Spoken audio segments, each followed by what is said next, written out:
a muerte, que fue el caso, de los principios de la Revolución Obrera Socialista e Internacional. Y entonces el trotskismo se caracteriza por construir un internacional. Los trotskistas no dejaron de lado este asunto tan importante de que era vital para el triunfo de la revolución el que existiera una organización revolucionaria, pero también una organización revolucionaria internacional. Y también en el trotskismo siempre se habla de tres conceptos, tres leyes, tres cosas muy importantes que componen al trotskismo, así como las tres partes y tres fuentes integrantes del marxismo. Pues el trotskismo también tiene tres textos o tres elementos, procesos, leyes, teorías muy importantes. Estas son el desarrollo desigual y combinado, la revolución permanente y el programa de transición. Y estas tres son leyes sociales, son acercamientos a los acontecimientos sociales, y Trotsky lo hace fundamentalmente este acercamiento en su experiencia como revolucionario dentro de la Revolución Rusa. En una obra maestra que él escribe, que es La historia de la Revolución Rusa, él plantea en su prólogo cuál es el objetivo de este estudio que él va a hacer. Y lo voy a leer en esta cita del prólogo porque creo que es muy importante. Dice, en los 2 primeros meses del año de 1917, reinaba todavía en Rusia la dinastía de los Romanov. 8 meses después, estaban ya en el timón los bolcheviques, un partido ignorado por casi todo el mundo a principios de año y cuyos jefes, en el momento mismo de subir al poder, se hallaban aún acusados de alta traición. La historia no registra otro cambio de frente tan radical, sobre todo si se tiene en cuenta que estamos ante una nación de 150 millones de habitantes. La historia de la Revolución la historia de la Revolución, como toda historia, debe ante todo relatar los hechos y su desarrollo.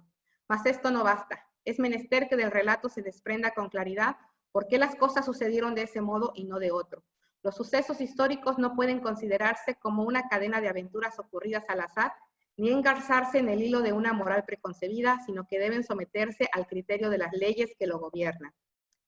El rasgo característico más indiscutible de las revoluciones es la intervención directa de las masas en los acontecimientos históricos.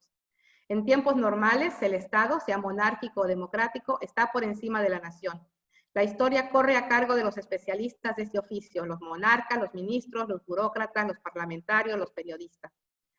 Pero en los momentos decisivos, cuando el orden establecido se hace insoportable para las masas, estas rompen las barreras que los separan de la palestra política, derriban a sus representantes tradicionales y con su intervención crean un punto de partida para el nuevo régimen.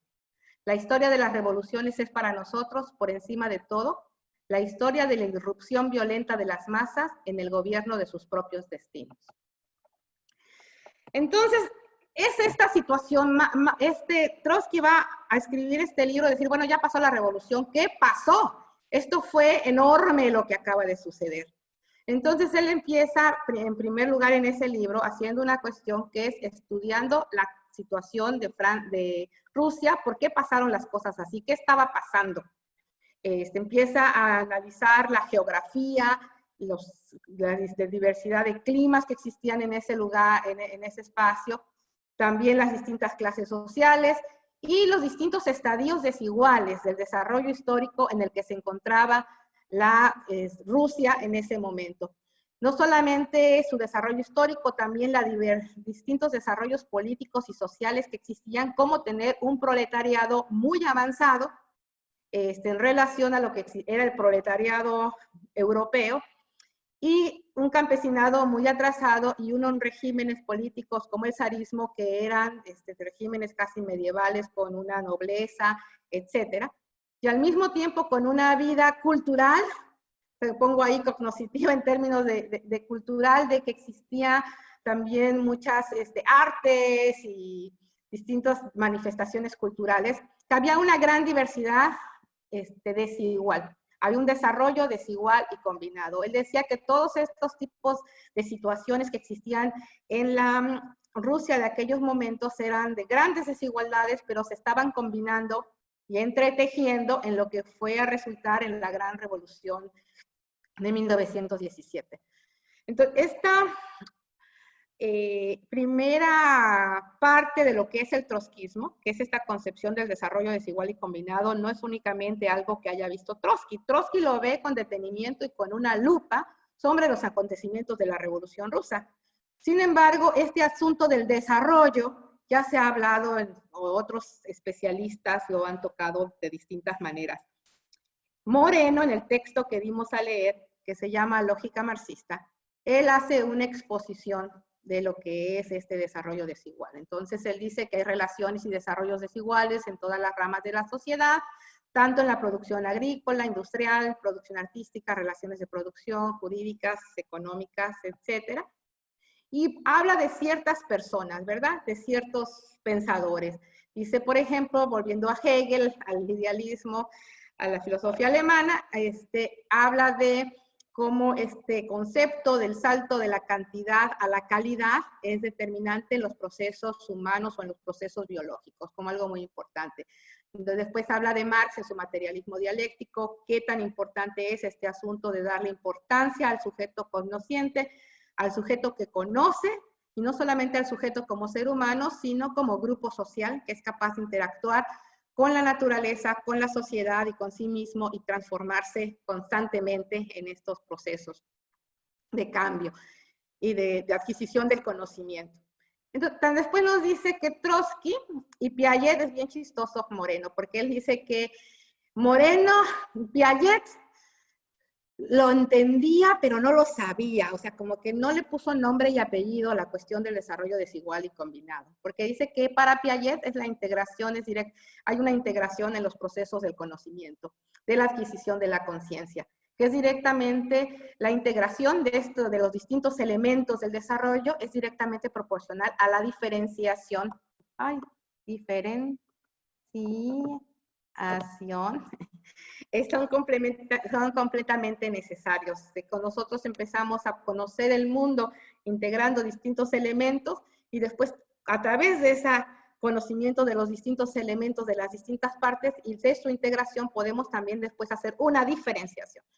Y hay una unidad y un equilibrio entre estructura y génesis.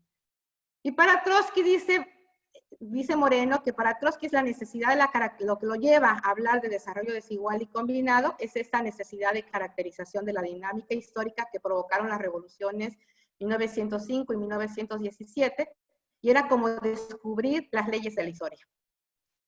Se dice quién sabe qué será eso, que solamente en el hecho de esta combinación de todo lo que es desigualmente desarrollado es lo que va a producir una nueva estructura, diría Piaget, un nuevo conocimiento. Y después también menciona a Novak, que no lo estamos leyendo ahora, que tiene mucho sobre el desarrollo desigual y combinado, pero solamente presenta que Novak es claro en términos de describir estos procesos de crecimiento de la naturaleza y la sociedad. En conclusión, lo que dice Moreno en este texto es que no es solamente Trotsky el que ve este asunto de los desarrollos desiguales y combinados y lo que son capaces de producir, pero sí es el que le pone nombre, lo nombra como tal y hace una visión muy clara de que voy a analizar este hecho histórico importantísimo que fue la Revolución Rusa y del que yo fui partícipe. Esta no va a ser un análisis, ¿cómo se llama? Ay, pues yo creo que ya quedé, quién sabe. Creo que estoy haciendo los otros, me estoy pasando, Ana. Está bien. Aparato academicista, ¿no? Sí, que dice, yo no voy a ser académico, yo soy partícipe, te voy a contar la historia, voy a hacer este análisis de esta revolución, pero yo participé y tuve mucho que ver en el asunto. Entonces, y voy a analizar voy a caracterizar los distintos desarrollos que se hicieron, que sucedieron y las distintas características desiguales y combinadas que se dieron en esta revolución. Y creo que hasta aquí le voy a parar porque ya me estoy pasando a explicar los otros dos. Solamente vuelvo a repetir, ya que tengo 5 minutos, cuáles son las características de lo que es el trotskismo, que es este asunto del desarrollo desigual y combinado. Vamos a avanzar un poquito más adelante después de que hagamos los ejemplos y las preguntas sobre este concepto, sobre lo que es la revolución permanente, que también es una cuestión que se basa en la historia de la Revolución Rusa, cuáles son estos acontecimientos, y después el programa de transición, que ya es el programa de la Cuarta Internacional, ¿qué vamos a hacer? Entonces, hasta aquí dejo por ahora. Y quiero, no sé si haya alguna preguntita, ya que tengo unos minutitos, antes de comenzar con las distintas preguntas de este espacio, que es dar un ejemplo del desarrollo desigual y combinado. No sé si alguien tenga alguna pregunta o comentario. Yo solamente un comentario. Adelante.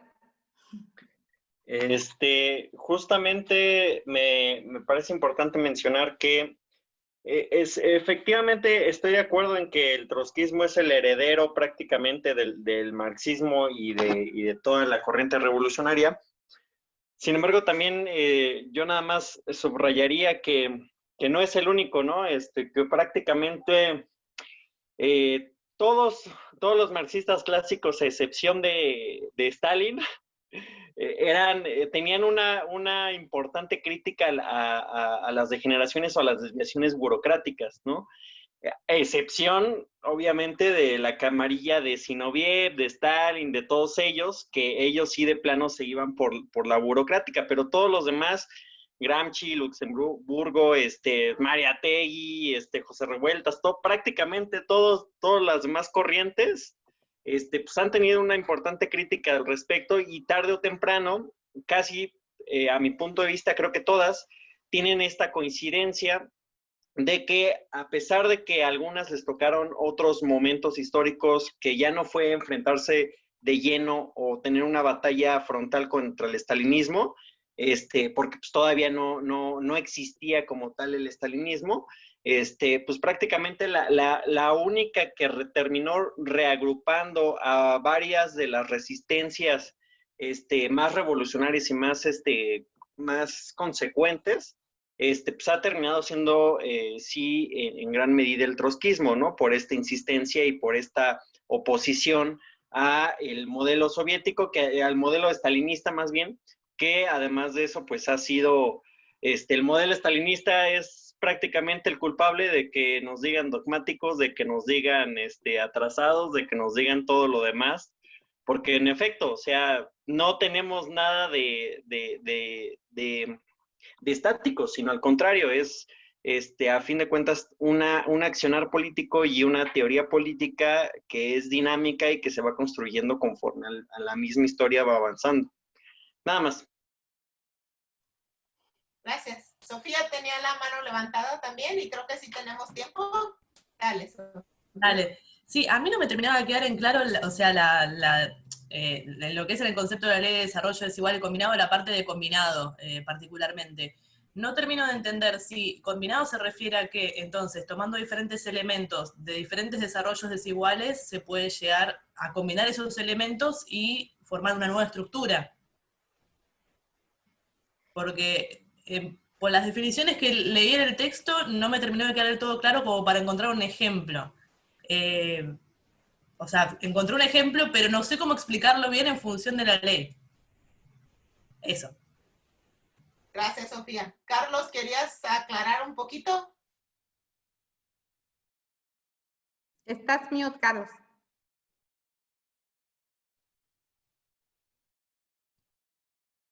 Que estás en mute, Carlos. Activa tu micrófono. Dos cositas. Una, Gramsci capituló al estalinismo. Es absolutamente claro, hay textos de Gramsci atacando a Trotsky por su oposición a Stalin. Están las cartas de Gramsci a Stalin para eso, por el estalinismo. Y hay otros que también capitularon. Es decir, hay muchos teóricos muy buenos que capitularon al estalinismo. Entre ellos, Kamenev, Zinoviev, Gramsci, hay muchísimos dirigentes, grandes teóricos, que capitularon al estalinismo. Y lo segundo, la combinación. En todo fenómeno existen, se forman, son parte concurrente la combinación de varios elementos. No importa dónde mires, en un matrimonio, en una revolución, en un país, existen la combinación de elementos. La ley tiene dos partes. Una es la combinación en la desigualdad y la otra la combinación de las desigualdades. Es decir, nada es homogéneo, bien estructuradito, redondito. El capitalismo, el socialismo, los países, todo tienen fenómenos desiguales. Pobres y ricos, campesinos y sectores urbanos, imperialismo y colonia. Es decir, todo lo que vos estudies tiene desigualdades. Y esas desigualdades tienden a combinarse. Al combinarse, es decir, capitalismo con la clase obrera, el imperialismo con los países semicoloniales, etcétera, etcétera, produce una crisis. La combinación desencadena una crisis. Y esa crisis solo puede resolverse o regresiva o progresivamente. Es decir, que surja algo superior a los dos componentes o varios componentes que hacen la combinación, o mejorar algo que ya existe mediante la combinación. La revolución socialista supuestamente resuelve esa contradicción a través de superar o esa desigualdad de desarrollo igual combinado al crear un sistema mucho más elevado que reemplaza al capitalismo. No sé si te contesté la pregunta, Sofía. Creo que sí, gracias. Y vamos a seguir hablando de esto durante esta presentación. Este es solamente uno de los elementos. Quiero pasar a las preguntas, porque creo que entre los compañeros pueden ir contestando poco a poco con sus dudas o con sus aseveraciones, ¿verdad? Entonces, tenemos al primero, que es Fede, que le toca el ejemplo de Rusia 1917. Estás en mute, Fede. Bueno, le toca porque estuvo ahí. La cuestión de la revolución rusa, y me perdí. Estamos en el tema del desarrollo desigual y combinado, ¿no? Sí, 3 minutos.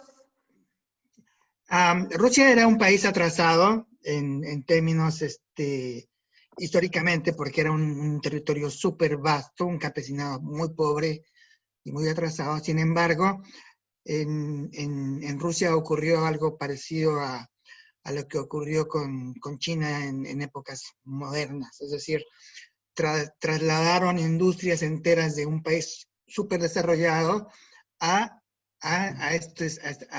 estos países atrasados.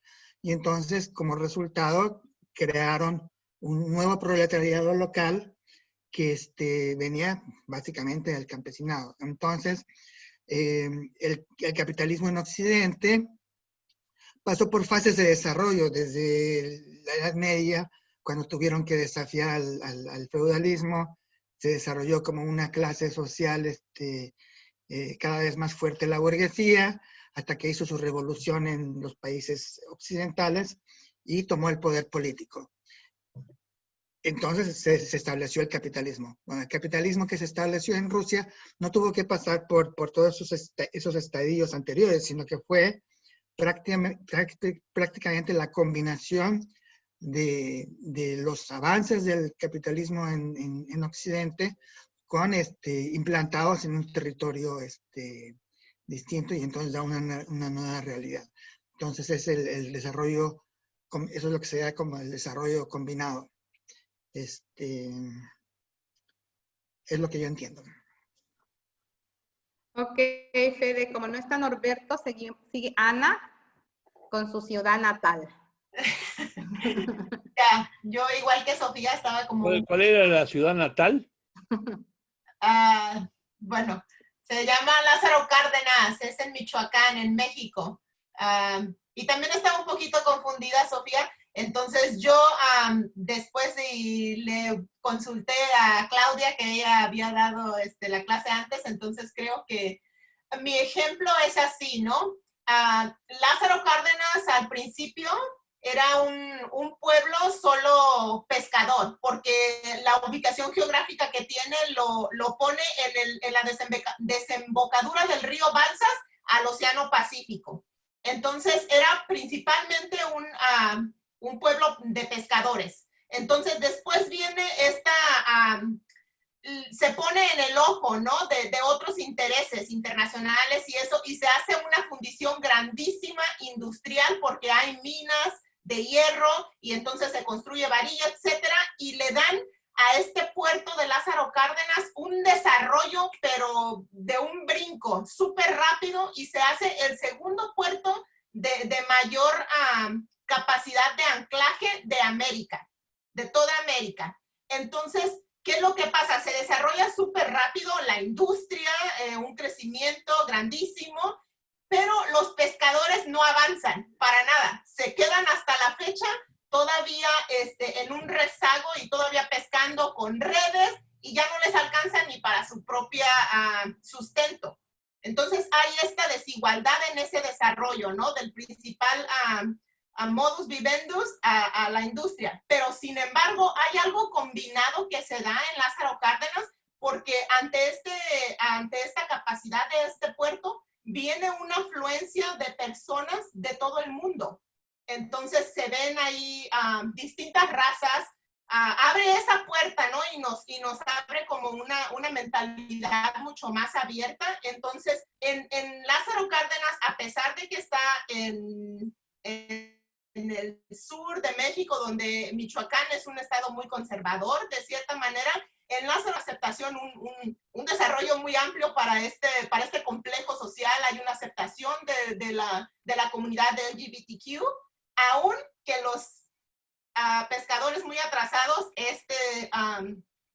brinco del desarrollo por el puerto industrial, y esta combinación de que se da socialmente por toda esta afluencia de personas de todo el mundo. Entonces, para mí, ese es como un ejemplo del desarrollo desigual y combinado. No sé si estoy... Perdón, ¿puedo pedir algo, Federico? ¿Le puedes mandar al compañero de Washington la información para entrar a este? Miren, porque yo no puedo salir de la pantalla porque estoy grabando. Mándale, porque Norberto dice que no puede entrar, así que mándale de vuelta la invitación. Ok. El siguiente ejemplo son de Los Ángeles, y el ejemplo era para David. Ay, Dios. Yo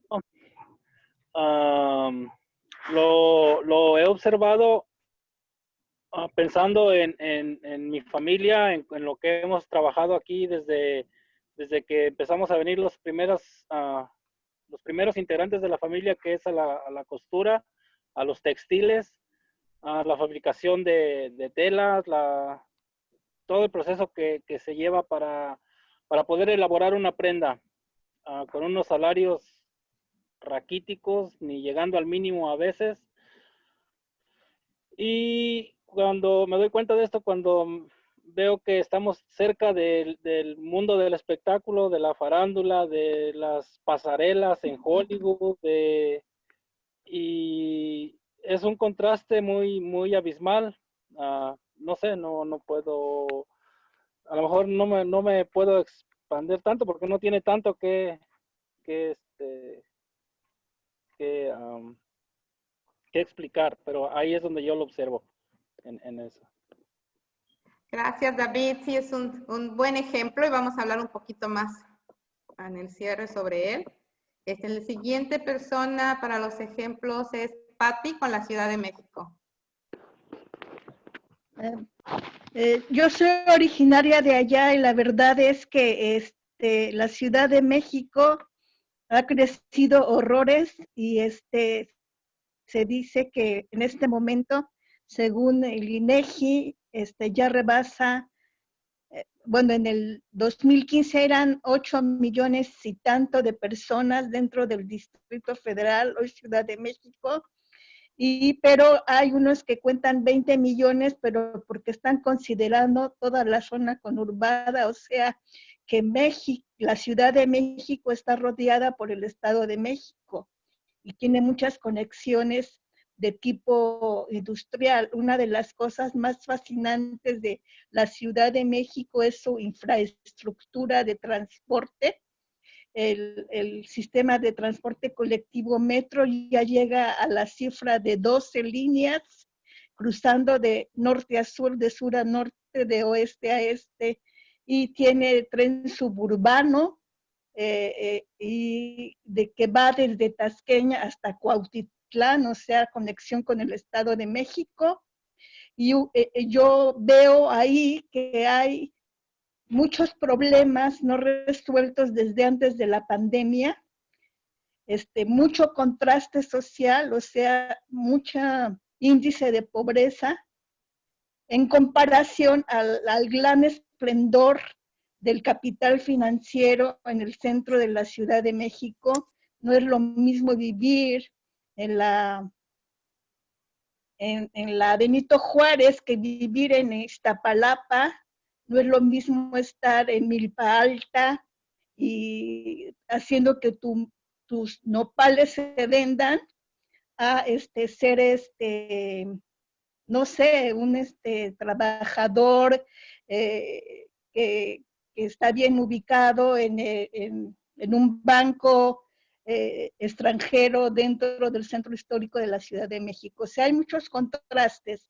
Y aquí la crisis de estos contrastes, de estas desigualdades, no van para adelante. O sea, el feminicidio, el índice de violencia, hace que haya crisis, ahorita exacerbada por la pandemia, y es una cosa que no va para adelante, va para atrás.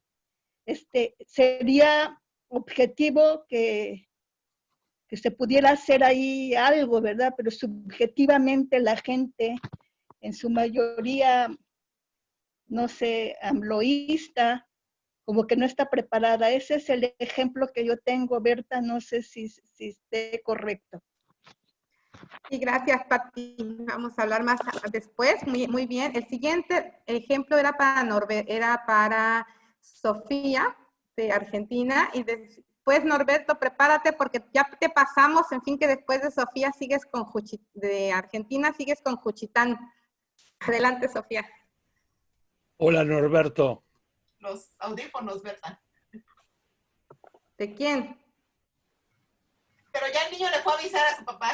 Ah, el niño le fue a avisar a su papá. Ok, adelante, Sofía. Dale, bueno, no habiendo entendiendo del todo el concepto, a mí lo que se me había ocurrido es sobre el desarrollo entre dos de los componentes quizás más conocidos de la estructura económica argentina, que por un lado es el sector agrario, por otro lado el sector industrial. Bueno, como bien se sabe, Argentina lo que prima es la agroexportación, pero ya hace muchas décadas que se intenta desarrollar lo que es el sector industrial. Particularmente yo estuve leyendo un poco acerca de la década del 30, que bueno, ante el contexto de crisis mundial y de cierre al comercio exterior, se intentó reemplazar el modelo agroexportador en Argentina por un modelo industrial de sustitución de importaciones. Pero bueno, a pesar de que se intentó esto, la producción agraria siguió primando en la estructura económica argentina. Y Argentina no logró una inserción importante a nivel internacional en el aspecto industrial, sino que el Estado siguió transfiriendo al sector industrial los ingresos provenientes de otros sectores, particularmente del sector agrario. Entonces ahí fui como que quizás me pareció un buen ejemplo para hablar sobre el tema del desarrollo desigual. Después, con respecto a lo que es la parte, digamos, de combinación, creo que quizás podría ser un inconveniente a nivel regional en Latinoamérica, el desarrollo industrial. Pero bueno, particularmente en Argentina lo que prima es el sector agrario. Quizás en las últimas décadas se logró un mayor desarrollo industrial, pero bueno, ya hace muchos años que se viene intentando. Lo que empezó en la década del 30 pudo haber empezaba una etapa de maduración y quizás para cerrar la brecha tecnológica con el resto del mundo, pero no se logró y bueno, después quedó todo, digamos, como cancelado por la dictadura militar del 76. Y bueno, como que a partir de ahí la industria no terminó de prosperar. Eso.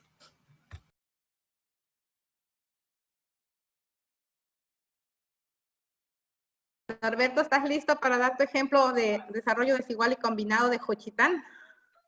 A ver, no sé mucho de Juchitán, bueno, un poco conozco de Oaxaca, pero no tanto como tal vez conocería si viviera tal vez allá más. Casi no voy a Oaxaca. Y yo crecí en lo que se llama el Valle Central. Hay 8 regiones en Oaxaca. Una de las 8 regiones es el Valle Central, que estamos cerquitita de la ciudad de Oaxaca. Como bien saben, muchas cosas se concentran, tanto servicios como desarrollo económico en los que son las capitales de los estados. Oaxaca no es una excepción y el desarrollo se puede ver claramente, se podría decir, en 2 lugares, en lo que es la ciudad de Oaxaca y en las zonas costeras de Oaxaca. Afuerita de esas ciudades, eso sí, se ve la inmensa pobreza, solo con falta de camino se puede notar que realmente no ha llegado la riqueza económica a muchos lugares. Juchitán es una ciudad, yo diría que un poco con algo de riqueza económica, también lo que es Tehuantepec, estamos hablando de las zonas cerquitas a las costas del Pacífico en el estado de Oaxaca, que serían como yo diría que unas 6 horas de la ciudad de Oaxaca hacia allá.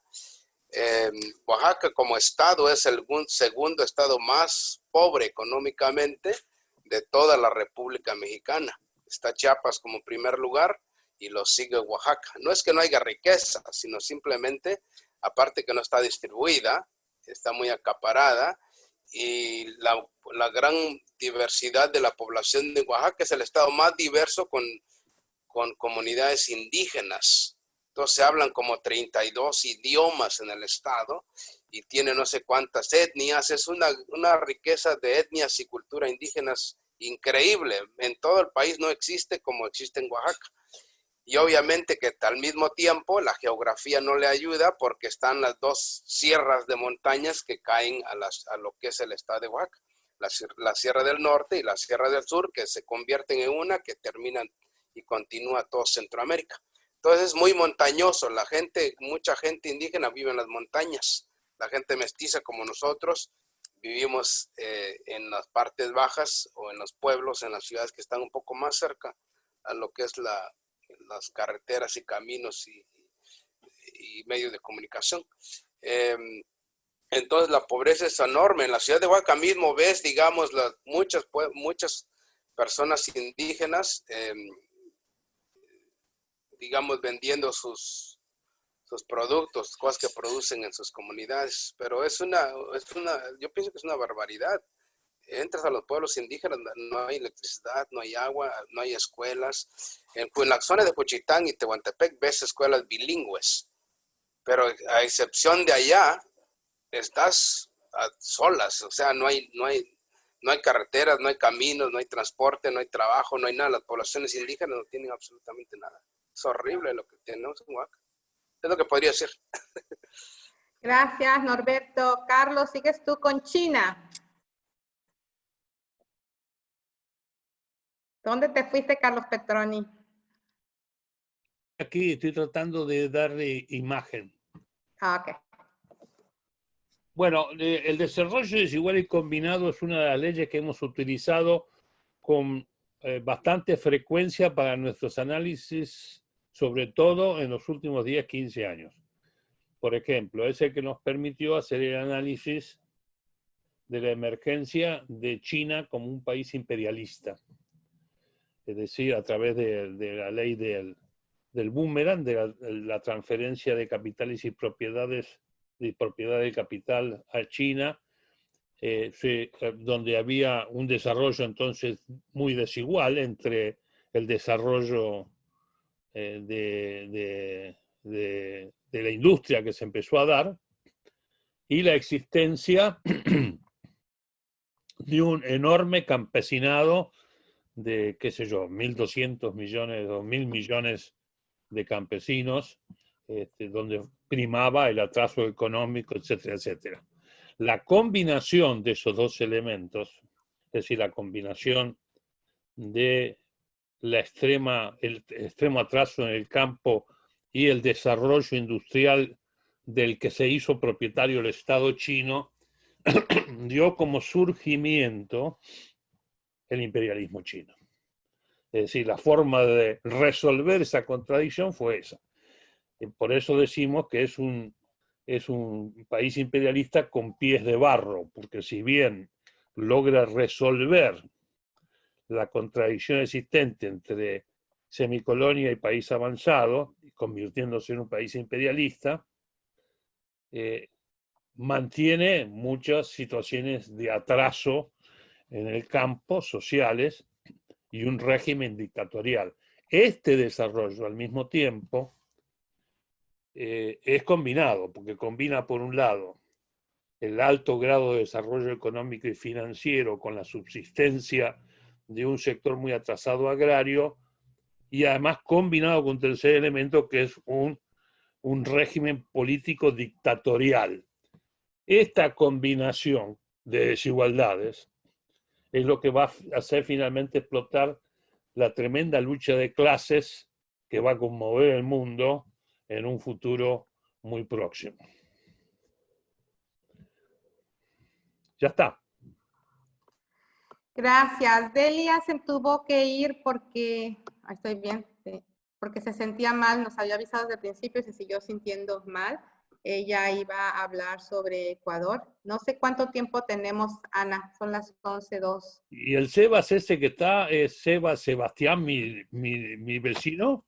Sí, Sebas, ¿te quieres presentar, por favor? Ya nos pasamos 3 minutos, entonces estamos bien. Ok. Sebas, ¿estás ahí? Sí. Preséntate, mijo. Hola, soy Sebas, hijo de Berta y Fede. Hola, Sebas. Bueno, Sobrino de Carlos. entonces pasemos al siguiente punto y después podemos seguir hablando sobre todo esto a continuación. Déjenme hacer Berta, share perdón, Chef Ana, yo tengo una propuesta. Bueno, la propuesta es que si todavía está allí Jenny, ella nos podría dar un ejemplo del Ecuador en vez de que sea Delia, pero no sé si haya tiempo. Pues tiempo ya no tenemos, pero pues que lo decida la presentadora. Ya nos pasamos un poquito del tiempo porque empezamos tarde. Deberíamos de estar acabando estas preguntas a las 11 y son las 11:05. Sí, si quiere Jenny decir algo, si quiere, pero yo di las preguntas más bien como tarea. Sí, puedo decir algo rapidito, no nada extenso tal vez. Sí. Pues una de las partes que en la parte económica que yo la he vivido, podría decirlo directamente, es en el aspecto artesanal. Como en general, la comunidad indígena del Ecuador,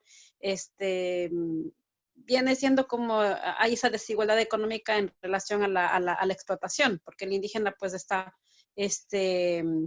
por ejemplo, con el tema artesanal, con el tema igual de la agricultura, pero en la parte que yo más he visibilizado esta desigualdad es con el tema artesanal. Lamentablemente, bueno, nosotros no sabría decir como el origen exacto de dónde se originó nuestra producción artesanal, pero se notó mucho la diferencia porque la parte occidental, pues diríamos, no me gusta pronunciarlo, no me gusta mencionarlo mucho, decirlo como el mestizo. Es el que vio la oportunidad económica con la producción artesanal y es el que empieza a comercializarlo, a venderlo y prácticamente perdiendo nosotros toda la credibilidad de cuando somos nosotros los productores.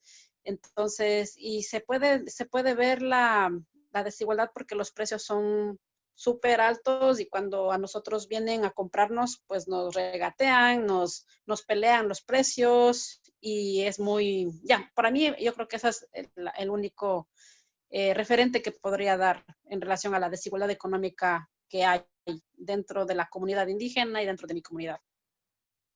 Gracias, Jenny. Gracias. Y todos estos elementos, estas caracterizaciones o distintos aspectos de la realidad en cada uno de los países después se combinan a nivel continental y se combinan con el mundo, con el caso de, en este caso de China y los Estados Unidos, los imperialismos, etcétera. Y es esta relación dialéctica.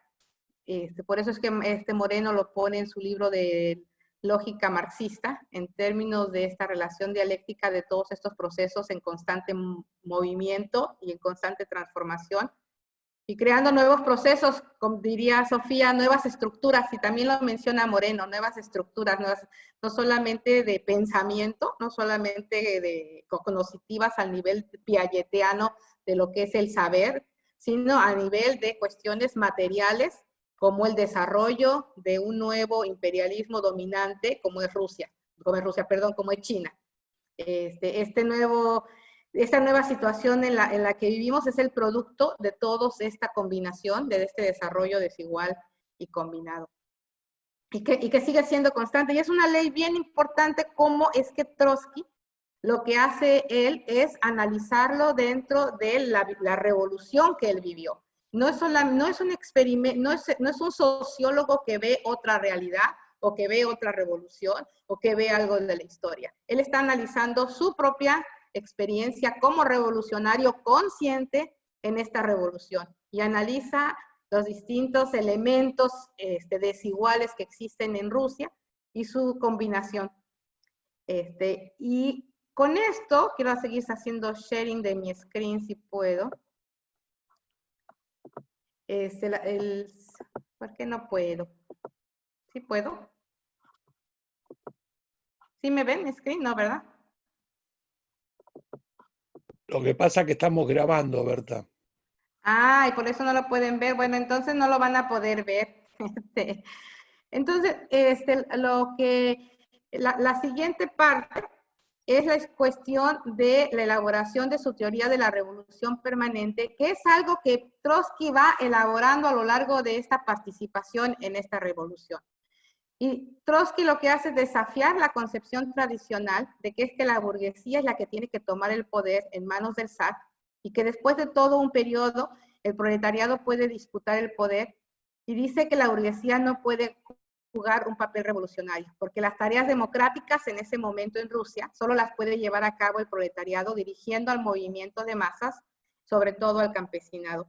Y esto ya lo dice Trotsky en 1905, que es una cuestión, la revolución de 1905 es una revolución democrática. Lo que sucede en este momento de la historia de Rusia es que en enero de 1905 hay una masacre de obreros en el Palacio de Invierno, que es conocida como el Domingo Sangriento.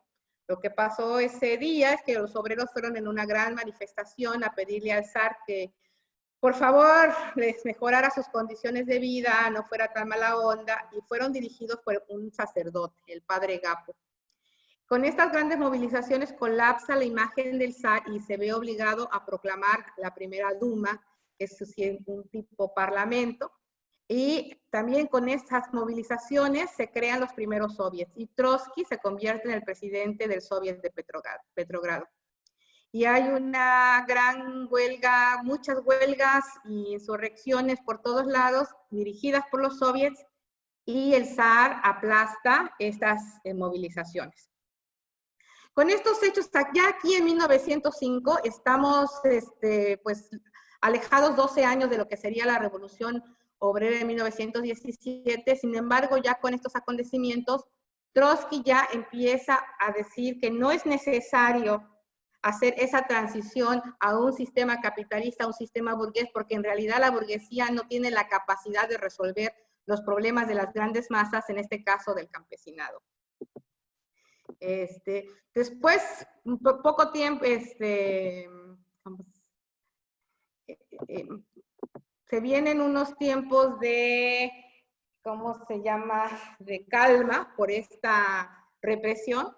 Y después ya en 1907 se elige una Duma con una composición, podríamos decir, no del gusto del zar, porque siempre hay problemas dentro de esta Duma, hasta que el zar decide instalar o poner una Duma, un parlamento que le responda completamente, ¿verdad? Y durante esta época, desde 1905 hasta 1907, las movilizaciones decaen por la represión que ha ocurrido. Pero ya en 1911 comienza una recomposición de las luchas obreras.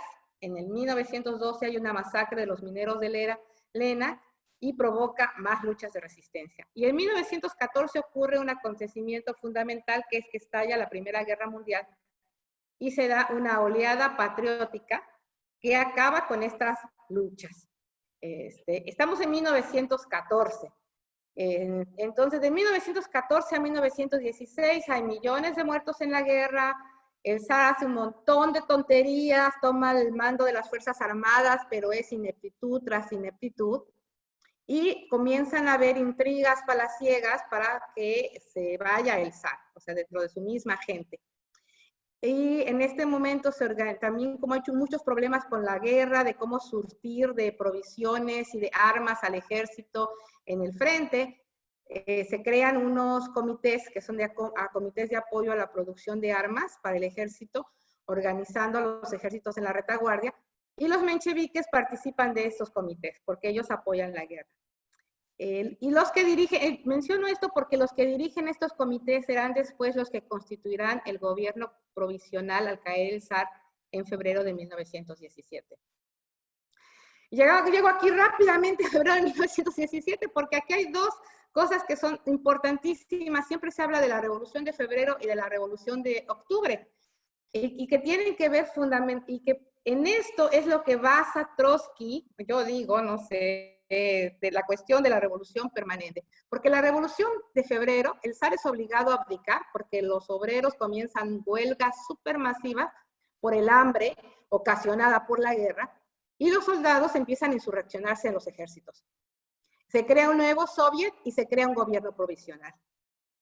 Hay una serie de peleas en ese momento, como cuando uno va a toda coalición o participa en cualquier actividad política, de qué es lo que se tiene que hacer, sí o no, y los mencheviques y otros sectores que están ahí en ese chisme, en ese acontecimiento, dicen que el gobierno provisional es el que se tiene que quedar y que tiene que haber un gobierno burgués. Es lo que debe de haber en este momento, que no están listos para un gobierno obrero, que no se está listo para avanzar hacia el socialismo, y esa es la gran discusión en ese momento. Eso es de febrero a octubre, hay un montón de discusiones y de movilizaciones, y es hasta octubre que el poder pasa efectivamente a manos de los que hicieron posible la Revolución de Febrero, que es la alianza de los obreros y los soldados dirigidos por el partido bolchevique con un programa de pan, paz y tierra. Desde 1905 es que ya Trotsky ya empieza a plantear de que no es necesario esperar a que la burguesía tome el poder, desarrolle su capacidad y saltarse esa etapa. Entonces, esa es la revolución permanente. Entonces se conoce como la lucha de Lenin y Trotsky por no claudicar al gobierno provisional, encabezado por el príncipe Leov, por Kerensky y Miliukov, y llamar en contra de los mencheviques, que controlaban el soviet en esos momentos, a impulsar la consigna de no a la guerra y todo al poder a los soviets dentro de una situación de poder dual. Y también en la Revolución Permanente, en el libro que después se escribe y en las tesis que les dimos a leer a ustedes, ahí se plantea algo muy importante, que es el programa agrario del campesinado. No lo podía cumplir la burguesía porque por sus lazos económicos y políticos con la nobleza y los terratenientes. y también la importancia de la alianza del campesinado con el proletariado, que era determinante, que fue determinante para la caída del gobierno provisional y la toma del poder.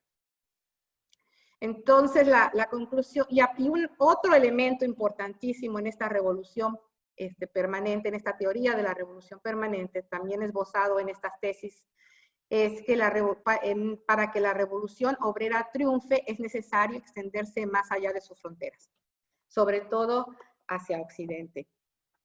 Y esto es importantísimo en términos de lo que sería la división con el estalinismo, cuando el estalinismo siempre plantea la cuestión del socialismo en un solo país, y cómo llegó hasta disolver la Tercera Internacional,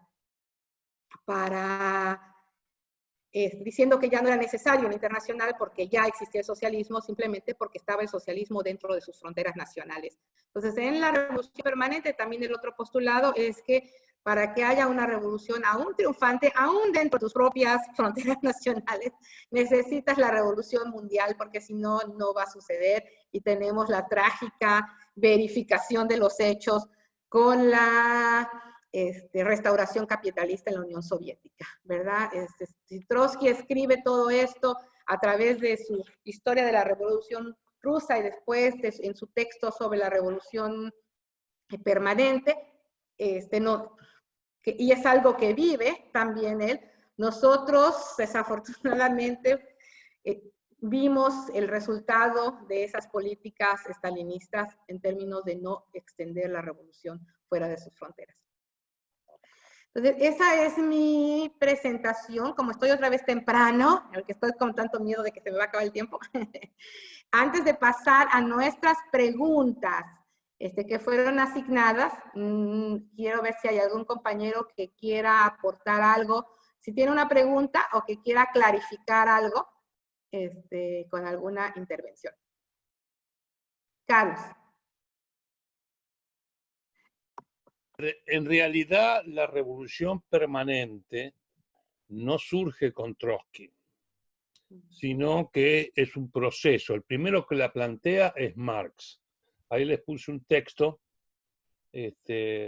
rápidamente traducido, así que no está muy bien traducido, donde Marx en 1850 ya habla de la revolución permanente, y ese texto habría que estudiarlo muy bien, porque ahí está la raíz no solamente de la teoría de la revolución permanente, sino del programa de transición, la lucha contra los demócratas pequeños burgueses, etcétera, etcétera. Es todo un compendio político muy raro, porque Marx y Engels no produjeron tantos de eso.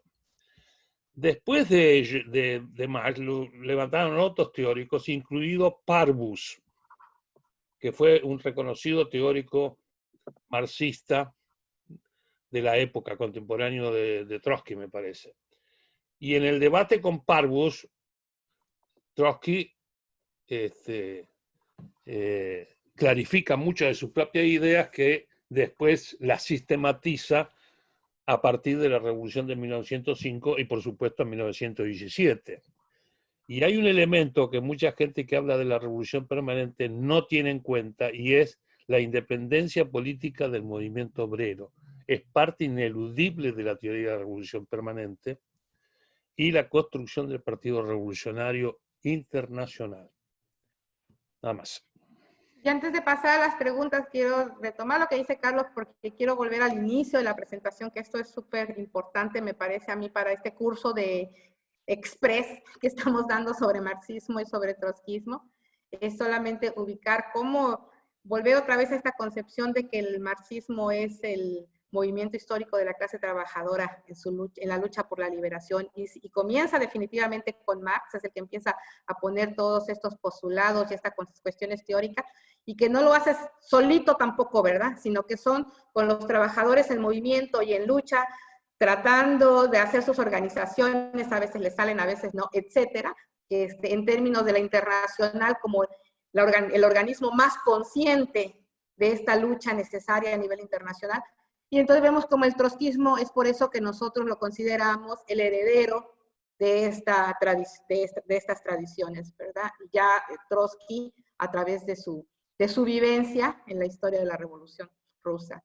Entonces vamos a pasar primero con Eric, con la primera pregunta, que no, ¿dónde está Eric? Que nos tiene que decir en 3 minutos, otra vez, resumir qué es la revolución permanente. Pues la revolución permanente es más bien, yo creo que el descubrimiento de la síntesis de la teoría del desarrollo, de la ley del desarrollo histórico y del desarrollo en general. O sea, es la traducción de la dialéctica en lo que vemos tanto en genética, en cultura, en sociales, en lo que sea, ¿no? Y desde ese punto de vista, pues es la forma traducida más consecuente que viene del marxismo revolucionario. Prácticamente yo a Parvus ni lo consideraría marxista y a varios de ellos me lo saltaría, diría, no, más bien son antimarxistas, ¿no? Pero justamente creo que algo que es importante, un legado que permanece hasta nuestros días y que logra, a mi punto de vista, la síntesis Trotsky, pues es precisamente la teoría de la revolución permanente. Pues nada más. Y bueno, obviamente la revolución permanente no es comprensible sin comprender el desarrollo desigual y combinado y viceversa, ¿no? Partiendo de que, a fin de cuentas, en tanto que el marxismo también es una cuestión general, global, holística, demás, pues vaya, es una completa aberración y un disparate mencionar de que puede haber, tan siquiera mencionarlo, ya es un disparate, la revolución en un solo país, ¿no? Ahí sí es completamente reaccionario y completamente contrarrevolucionario y todo lo feudal casi que se quiera mencionar. Nada más. Gracias, Eric. Fede, ¿cómo juega la revolución permanente en los países subdesarrollados o semicoloniales?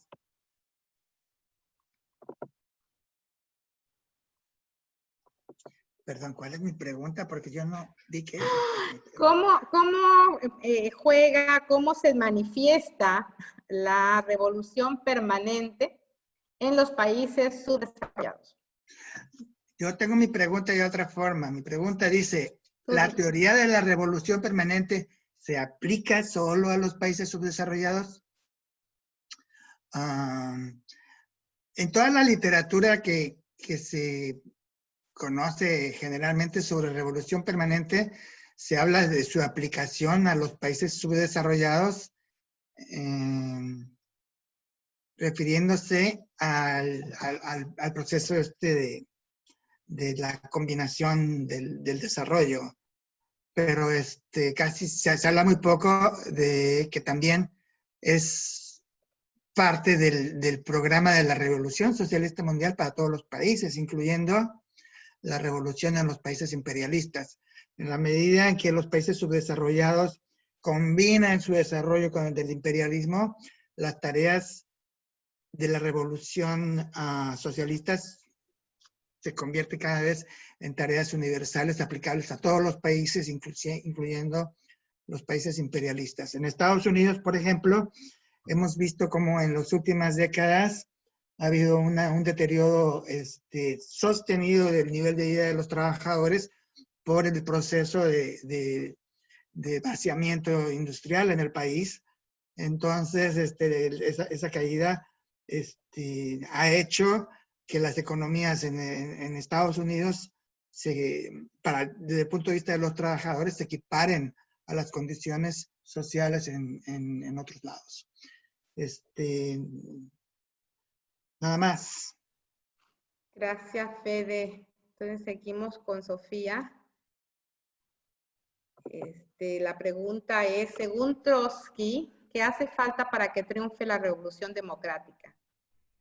Bueno, según él, para que triunfe la revolución democrática, se tiene que dar la dictadura del proletariado. Y eso se tiene que dar en alianza con el campesinado. Trotsky lo que propone es que si no se produce esa alianza entre la clase obrera y el campesinado, no se puede pensar siquiera en una revolución, porque él nos habla de un momento histórico en el cual el campesinado era representaba el mayor porcentaje de la población. Y Y también lo que comentaba era que, bueno, que esa alianza entre el campesinado y la clase obrera iba a tener la dirección política del Partido Comunista, y que, bueno, la revolución iba a estar dirigida a lo que son los objetivos democráticos. Muy bien, gracias, Sofía. Entonces, Carlos, ¿puedes entonces continuar? ¿Qué dicen las tesis de la teoría de la revolución permanente sobre las viejas consignas de dictadura democrática de obreros y campesinos? ¿Y cuál es la alternativa que se levanta frente a los campesinos y a la pequeña burguesía? O sea, es una continuación de la pregunta de Sofía. ¿Me puedes repetir la pregunta, por favor? ¡Ay, no la hiciste! ¿Qué dicen las tesis de la teoría de la revolución permanente sobre las viejas consignas de dictadura democrática de obreros y campesinos? ¿Y cuál es la alternativa que se levanta frente a los campesinos y a la pequeña burguesía? Bueno, Trotsky planteaba, y después Lenin lo aceptó, en 1917, en sus tesis de abril, de que la vieja consigna de dictadura democrática de obreros y campesinos en realidad podría significar el gobierno de la burguesía. Era una forma que escondía la posibilidad de apoyar un gobierno burgués. Tanto es así que cuando llega Lenin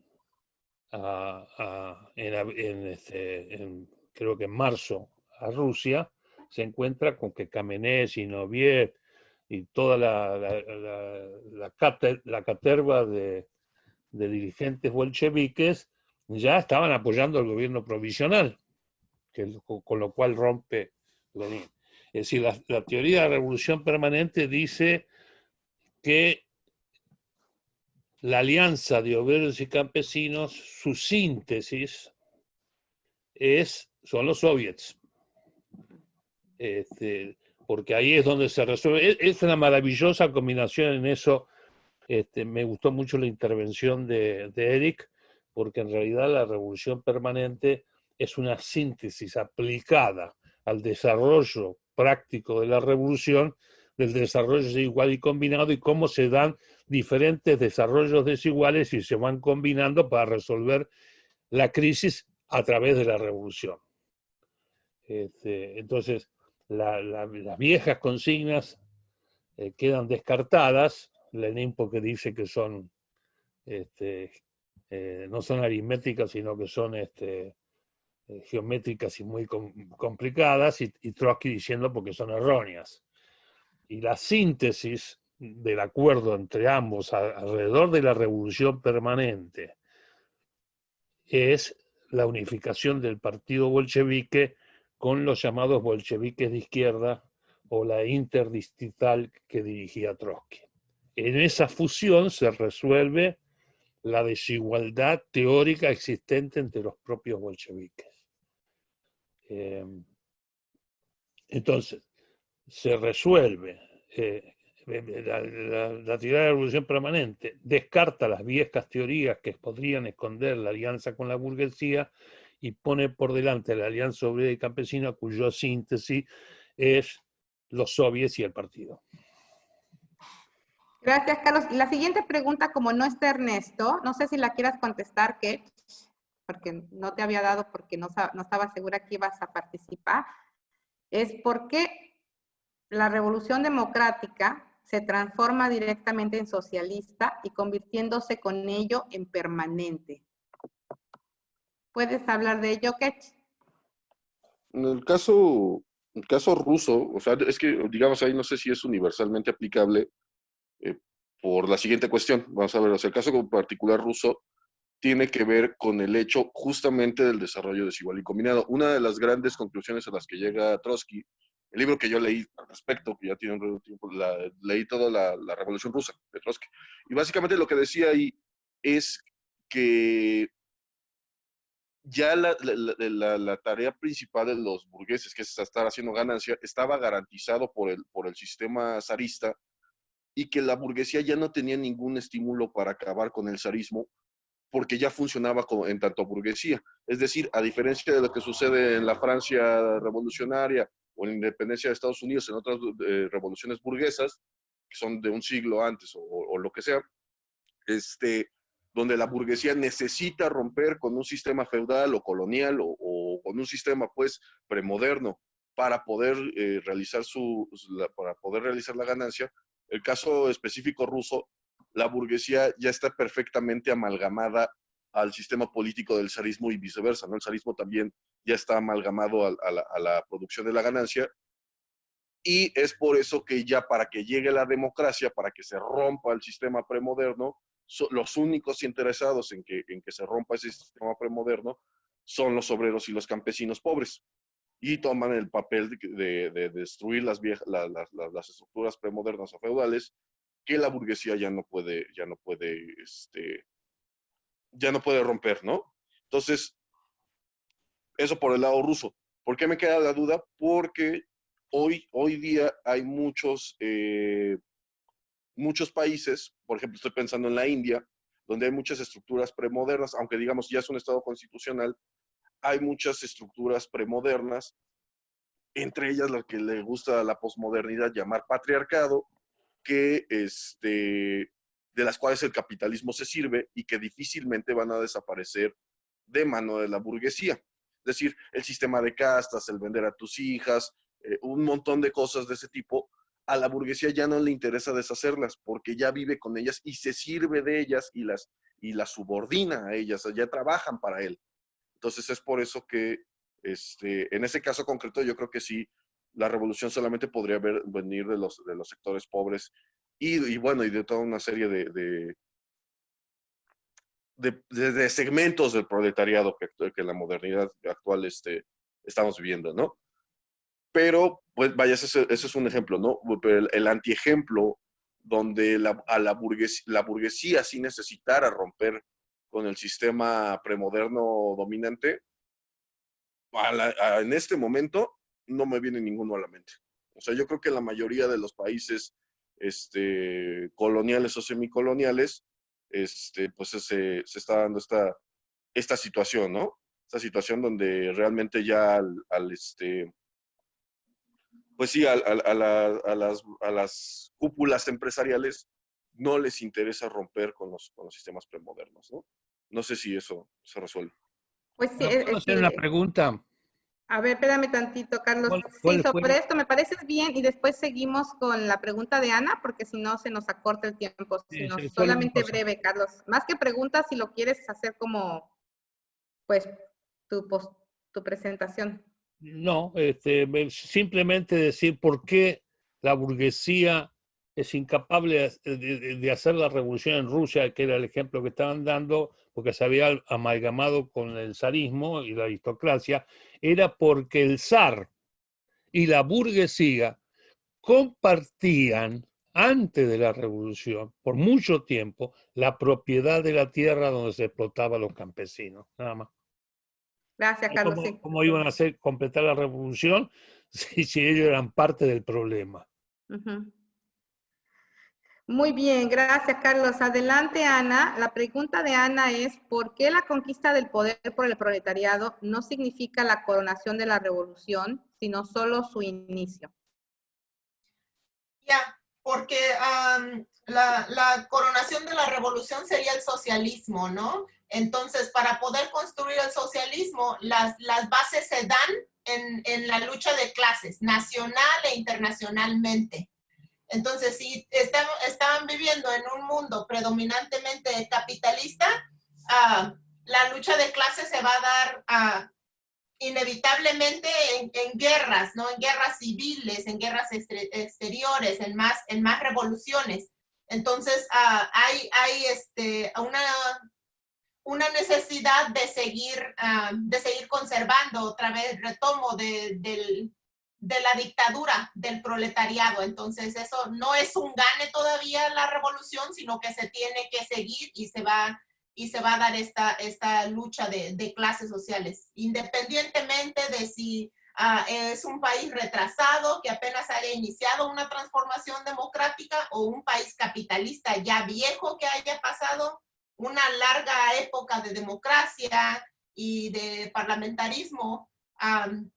Entonces se dan, ¿no? Siempre hay estas uniones o estos intereses que van a ayudar y que van a estar interviniendo por ejemplo, en Rusia todavía para que no se